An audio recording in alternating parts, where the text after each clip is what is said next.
Y'all, I'm hollering. Look at these clips of me trying to get a thumbnail. I'm screaming, looking silly as fuck, arguing myself in the camera. Oh my God.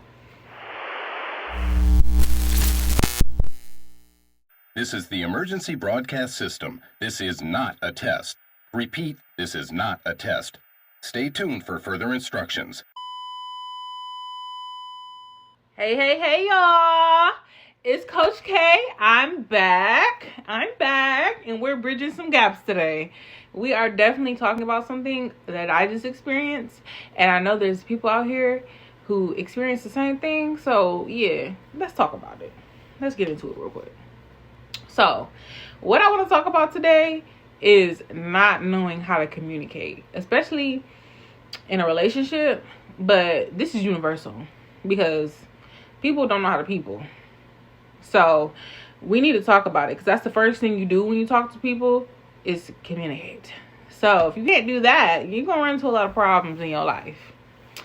So let me start by telling you the situation. So a couple of days ago, I was watching this little comedy special. It's Kevin Hart. It's that irresponsible comedy show he had in London. And I feel like it thoroughly kind of explained my situation that happened. So I'm gonna let y'all watch this video real quick. And if you remember this video, here it go again. Watch this real quick. Don't let my kids talk to me about the shit that they saw. I'm a firm believer in letting information float in the air and disappear. I don't like to talk about it. Let it float in the air, disappear.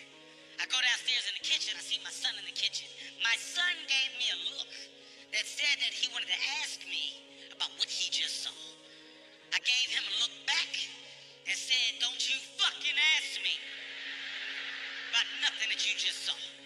And I knew he wasn't really gonna try to ask me because he got a Drop a like down below if you already can relate to this video. Like, I swear, like, we've all been there before. And if you have not been there before, you definitely know somebody that is like this. And you had to go through some issues, or maybe you had to let go of some things because of this dysfunctional behavior. So make sure you like and share this video. Okay, so boom. To make a long story short, basically, my boyfriend was late picking me up, and he thought that I was mad about it. And I mean, don't get me wrong. I mean, anybody waiting on somebody gonna get a little irritated, but it's not that deep. Like, I'm in the car now, we going home, so I don't care no more. It's dead to me. But, you know, when I got in the car, I didn't really talk about it. And it was just kind of like awkward silence on the way home, just because I had a long day. I had a lot on my mind, and I just didn't really have nothing to talk about because I was just decompressing. But, you know, he already had brought it up, and I kind of just was like, it was cool. But then, you know, the way I was acting was giving him vibes that something was wrong, but really nothing was wrong. But where I failed at was not communicating and addressing the situation and acknowledging, you know, that, you know, it's cool. I'm not tripping about it. You know, whatever I'm going through is not your problem. Instead, my dysfunctional ass just sat there silently. I didn't say nothing.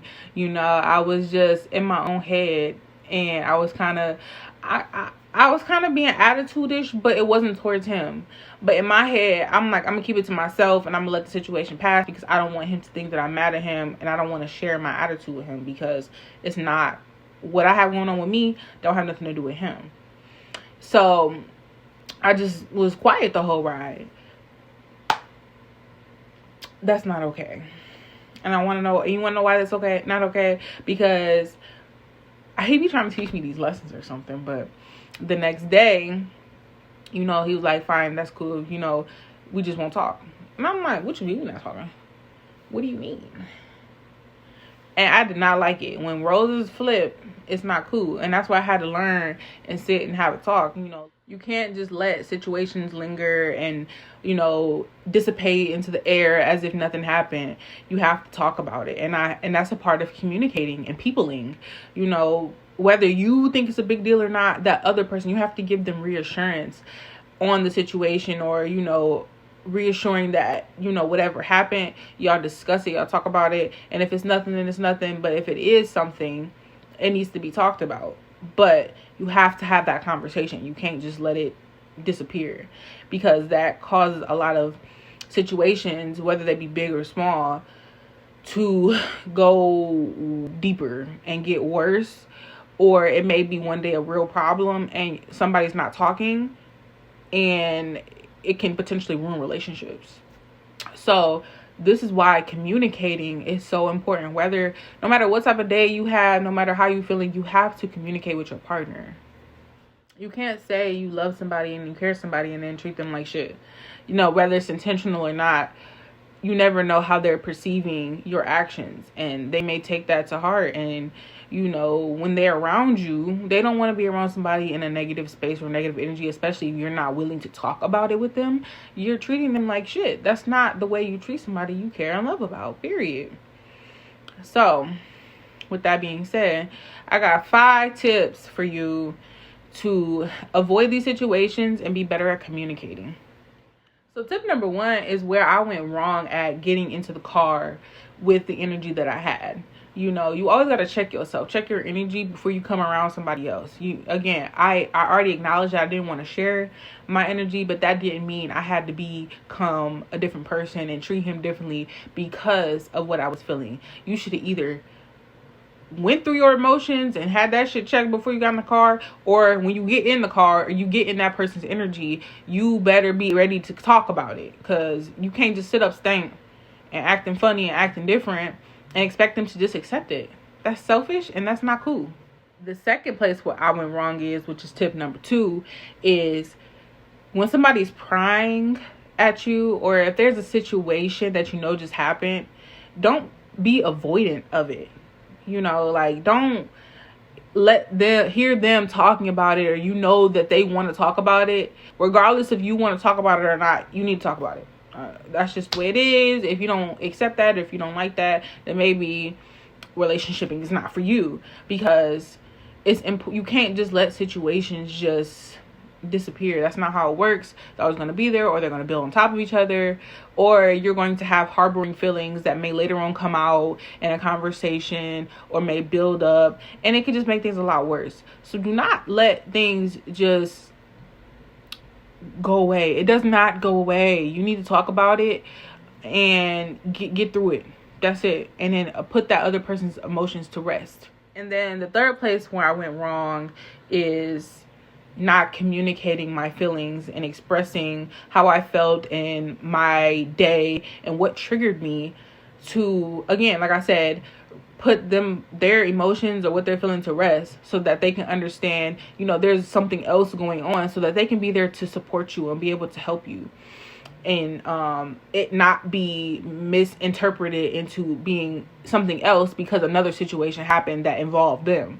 If you square y'all relationship away first, and then talk about the problem. And if you need a moment, you need to express that, hey, I need a timeout, or I just need a moment, a couple minutes or something, a break to get my mind together, my thoughts together, and then we can come back and talk about it when you're in a healthier mindset or a more peaceful mindset, and where you can articulate and you can have a conversation without tension. Tip number 4, which is really just some advice that I want to give to you. If you are having conflict with your partner, always remember there must be a resolution. You have to come back after a disagreement, after a conflict, after whatever. You cannot sit and let that continue to ruin your day, ruin your week, or ruin your relationship. Talk about it, fix it, and get back to being y'all. Nobody wants to be around somebody being negative. Nobody wants to be around somebody that can't get over things or want to hold grudges. That's not cool. And then on top of that, not being able to communicate with each other, the success of the relationship is bound to fail. It's not going to work, or it's going to become very toxic. So always find resolution within the conflict. And please, do not start pulling that little tick for tack shit, because that is so childish. Like, come on. We are grown. Don't be moving out of spite or out of anger. Be exactly who you are going to be, whether you are happy or mad. Don't start moving differently or not doing the things that you normally would do and being a good girlfriend, or vice versa, being a good boyfriend just because you're mad. Like, don't not make him food because you're mad. Like, that is so petty. So petty. And if the shoe was on the other foot, you would not like that. And that's toxic, and everybody say dysfunctional. Dysfunctional. It's dysfunctional. Okay? Let's just not, don't take it there. It's not necessary. Resolution. That's it. If you liked this video and thought it was helpful, definitely smash that like button for me and give me a share. And comment down below on if you are this type of person or if you've been in this type of situation and how you got through it. And if you have any issues with the relationshiping, I'm ready for the coaching. Okay? Call me. I'm definitely ready to help the girls who need help bridging the gap between not knowing to knowing. Like, and I'm trying to teach y'all my own personal experience. And I feel that each one teach one. You know, if I know something, I'm going to share it. I'm going to give it to you because I know what I've been, somebody else is going through too. So any little thing that I can do to help, I'm your girl. So I'm going to drop my email down below and y'all just reach out to me and let me know. We can get these coaching calls started. Make sure you subscribe to this video and give me a thumbs up. And I'll see y'all in the next one.